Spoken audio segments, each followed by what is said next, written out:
Night நம்ம சாப்பிடாம இருக்கனால நமக்கு வெயிட் லாஸ் ஆகுமா இல்லையான்ற அந்த சந்தேகத்தில் இருந்தீங்கன்னா, அந்த சந்தேகத்தை இந்த வீடியோ மூலமா கிளியர் பண்றேன்.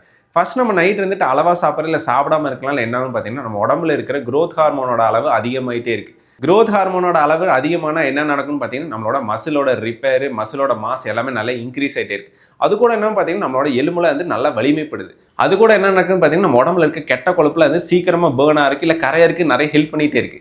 அதுக்கப்புறம் என்னன்னு பார்த்தீங்கன்னா, நம்மளோட ஸ்லீப் வந்து நிறைய இன்க்ரீஸ் ஆயிட்டே இருக்கு. ஸ்லீப் நிறைய இன்க்ரீஸ் ஆனா என்னன்னு பார்த்தீங்கன்னா, நமக்கு வந்து நல்ல மூட் இருக்கும், நல்ல ஃபோக்கஸ் கிடைக்கும், அது கூட எனர்ஜெட்டிக்காவும் இருப்போம். அதுக்கப்புறம் வயிறு சம்மந்தப்பட்டமான பிரச்சனைகள் என்ன அசிடிட்டி இருக்குது, எனக்கு வந்து கேஸ் ஃபார்ம் ஆகிட்டே இருக்குது, அப்புறம் வந்து ப்ளோட்டிங் இருக்குது, வயிறு உப்புசமாக இருக்குது, அதெல்லாம் சொன்னீங்க அது நல்லாவே கிளியர் ஆகிட்டே வரும். அதுக்கப்புறம் மெயினாக ஒரு விஷயம் நடக்குது என்னன்னு பார்த்தீங்கன்னா, நம்ம உடம்புல இருக்க இன்சுலின் ரெசிஸ்டன்ஸ் குறையுது. இன்சுலின் ரெசிஸ்டன்ஸ் குறைஞ்சி இன்சுலின் சென்சிட்டிவிட்டி அதிகமாகுது. இன்சுலின் சென்சிட்டிவிட்டி அதிகமான என்ன ஆகும்னு பார்த்தீங்கன்னா, நமக்கு சர்க்கரை நோய் வரக்கான வாய்ப்பு நிறையவே குறைஞ்சிட்டு வருது.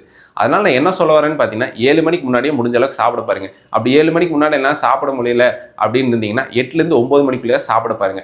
சாப்பிட்றது அந்த பிரியாணி, ஜங்க் ஃபுட்ஸ், மாவு சத்து நிறைய இருக்கிறதெல்லாம் சாப்பிட்ற மாதிரி இருந்தீங்கன்னா, அதெல்லாம் அவாய்ட் பண்ணிட்டு நிறைய ப்ரோட்டீன்ஸ் எடுத்துக்கோங்க, நிறைய ஃபைபர்ஸ் எடுத்துக்கோங்க, வெஜிடபிள்ஸ் எடுத்துக்கோங்க, ஃப்ரூட்ஸ் எடுத்துக்கோங்க.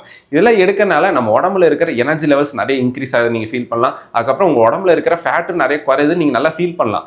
அது கூட என்ன பார்த்தீங்கன்னா, நம்ம உடம்புல ஆட்டோஃபேஜின்னு ஒரு மெக்கானிசம் இருக்கு. அந்த மெக்கானிசம் என்ன பண்ணுன்னு பார்த்தீங்கன்னா, நம்ம செல்ஸே இருந்துட்டு நம்ம டேமேஜ் ஆன செல்ஸ்லாம் வந்து சாப்பிடும். அந்த மெக்கானிசம் நல்லா இன்க்ரீஸ் ஆகுது. அதனால நம்ம உடம்பு வந்துட்டு எப்பயுமே ஹெல்த்தியாக இருக்கும். இந்த இன்ஃபர்மேஷன் யூஸ்ஃபுல்லாக இருந்துச்சுன்னா உங்களோட ஃப்ரெண்ட்ஸ் அண்ட் ஃபேமிலிஸ் கண்டிப்பாக ஷேர் பண்ணுங்க.